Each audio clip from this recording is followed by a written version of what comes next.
लासलगाव कृषी उत्पन्न बाजार समितीत आज 17 दिवसांनंतर कांद्याचे लिलाव सुरू झाले। शेतकऱ्यांनी गोणीतून आणलेला कांदा व्यापाऱ्यांनी खरेदी केला, मात्र कांदा गोणीतून आणावा लागल्याने शेतकरी नाराज झालेत। गोणीतून कांदा आणण्याची अट व्यापाऱ्यांनी घातली आहे।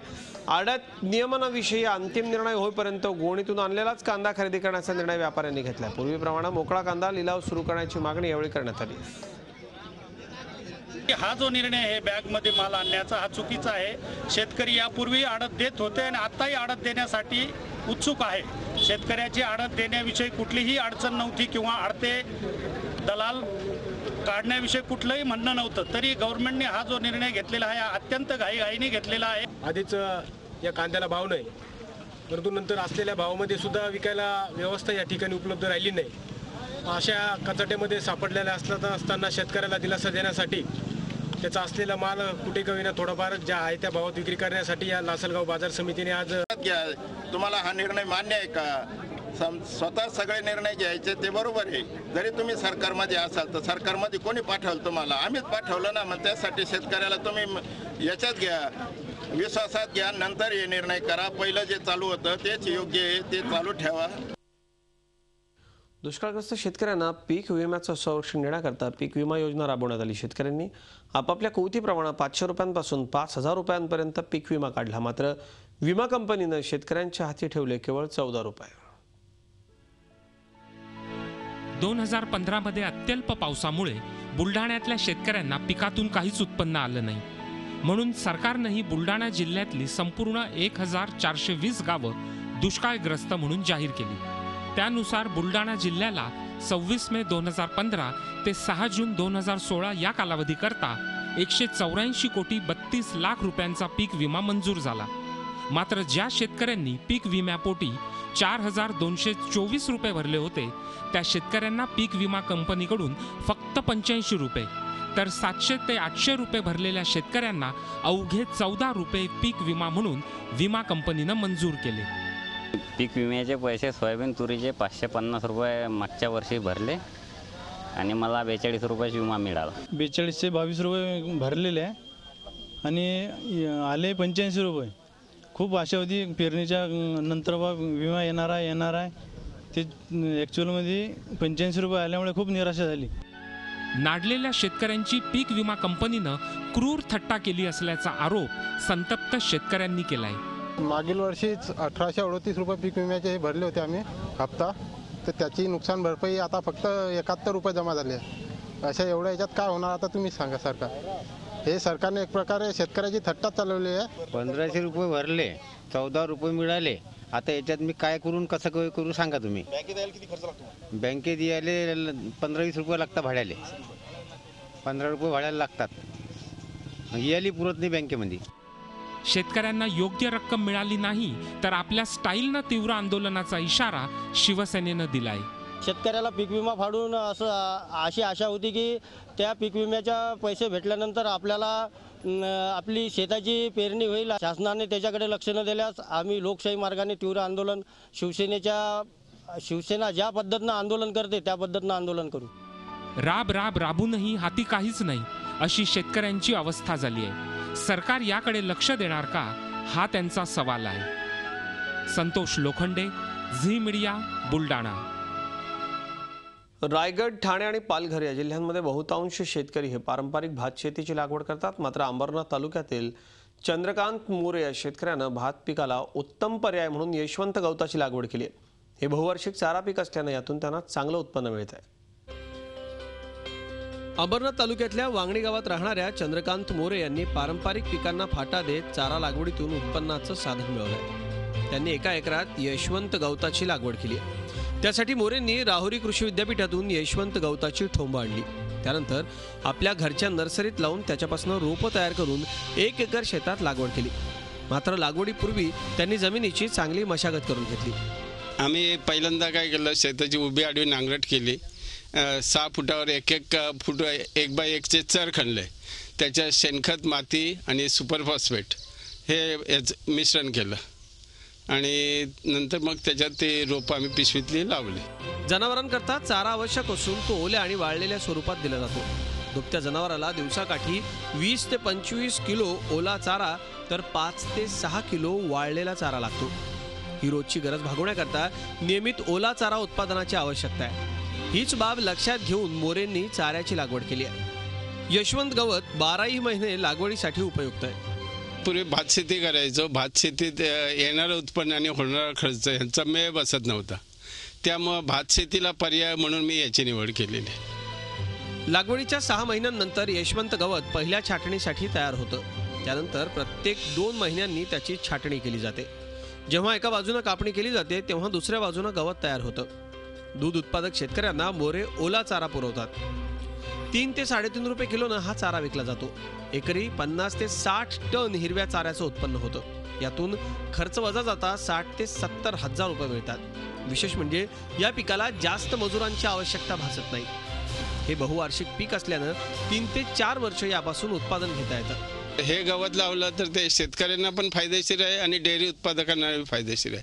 आणि मुख्य म्हणजे हे बहुवार्षिक पीक असल्यामुळं 3 ते 4 वर्ष हे एका जागेवर राहतं. तर आणि मजूर फक्त छाटणीपुरतेच लागतं. बाकी काही विशेष काही मजूर लागत नाही. दूध उत्पादक शेतकऱ्यांना ओल्या चाऱ्याची आवश्यकता पाहता चारा पीक फायदेशीर ठरतं. मोरेंनी भात पिकाऐवजी चारा पिकाला प्राधान्य देत उत्पन्नाचा नवा मार्ग निवडलाय. चंद्रशेखर भुयार, झी मीडिया, अंबरनाथ.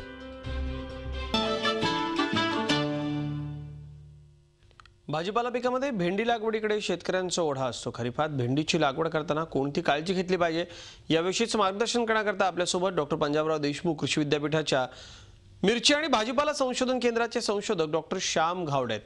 त्यांच्याशी आपण बोलणार आहोत. डॉक्टर साहेब, स्वागत आपलं पीक पाणीमध्ये. खूप खूप नमस्कार शेतकरी बंधूंनो. भेंडी लागवडीकरता कोणत्या प्रकारची जमीन आपण निवडली पाहिजे, काय सांगाल शेतकरी बंधूंना? शेतकरी बंधूंनो, भेंडी हे अत्यंत महत्त्वाचं आणि रोजच्या वापरातलं दैनंदिन वापरामध्ये ज्याच्यापासून आपण वेगवेगळे पदार्थ आणि भाज्या करतो त्यातलं एक महत्त्वाचं पीक असून या पिकाच्या लागवडीसाठी आपल्याला सर्वसाधारणपणे हलकी ते मध्यम आणि भारी जमीन त्यातल्या त्यात टाळावी.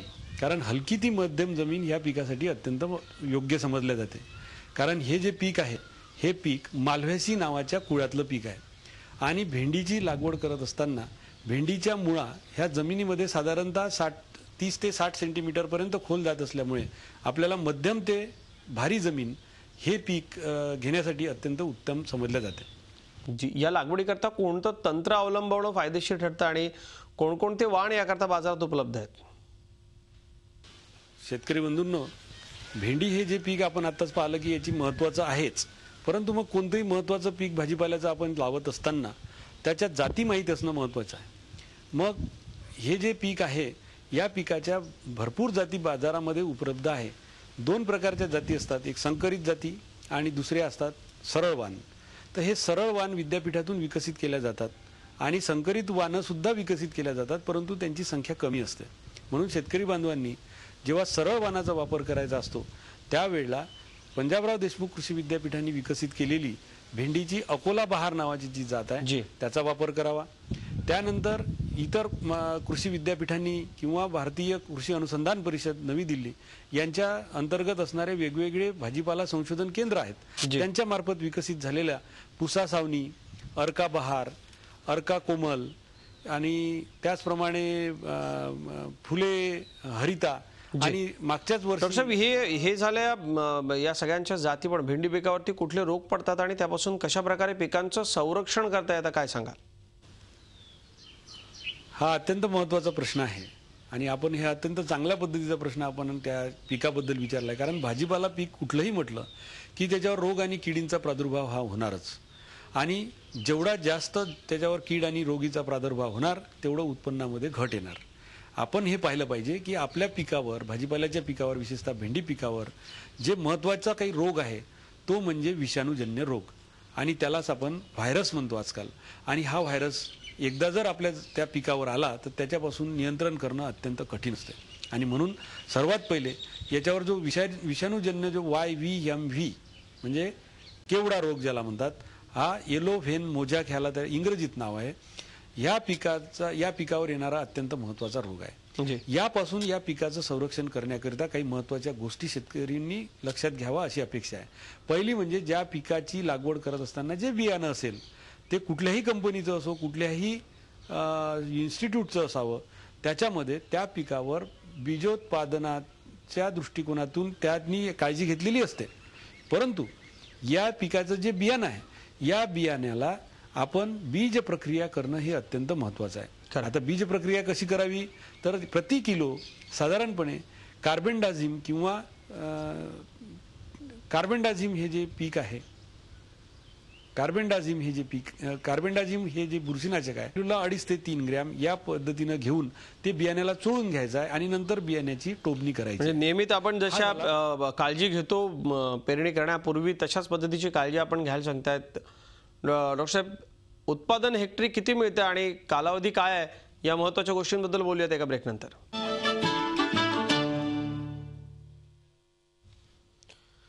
डॉक्टर साहेब, भेंडीचं उत्पादन साधारणपणे पर हेक्टरी किती मिळते आणि किती कालावधीचं पीक आहे, काय सांगाल शेतकरी बंधूंना? हा पण अत्यंत महत्त्वाचा प्रश्न आहे की भेंडी पीक लागवड केल्यानंतर साधारणपणे आपल्याला 45व्या दिवसापासून आपल्याला त्याच्यापासून उत्पन्न सुरू होते. आणि भेंडीचं हे एक पीक असं आहे की फुलापासून फळधारणा आणि काढणीयोग्य फळधारणा होण्यासाठी साधारण 3 ते 4 दिवसाचा कालावधी पुरेसा आहे. म्हणजे त्याचा अर्थ दुसरा असा आहे की काढणी करत असताना आपण कोवळ्या आणि याचं दुसरं जे नाव आहे या पिकाचं लेडीज फिंगर, म्हणजे कुठल्याही स्त्रीचा बोट हे जेवढं नाजूक आणि चांगलं असते त्याच पद्धतीनं आपल्याला जर बाजारात भेंडी नेता आली तर त्याच्यापासून अत्यंत चांगला भाव मिळतो. मग असे जर आपल्याला फळं पाहिजे असेल भेंडीचे तर प्रत्येक 3 दिवसानंतर आपल्याला त्याचं उत्पादन घ्यायचं आहे, तोडणी करायची आहे. आणि म्हणूनच 100 दिवसाचं जर आपण हे पीक म्हटलं तर साधारण 12 ते 18 एवढे तोडे या पिकाचे होतात.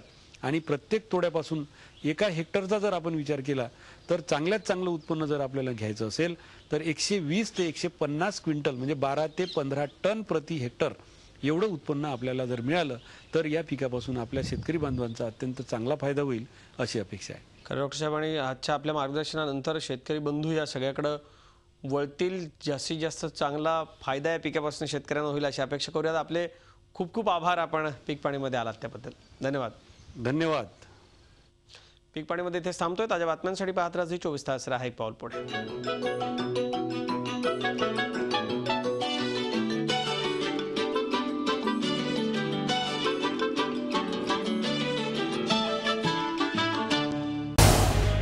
झी 24 तास रहा एक पाऊल पुढे.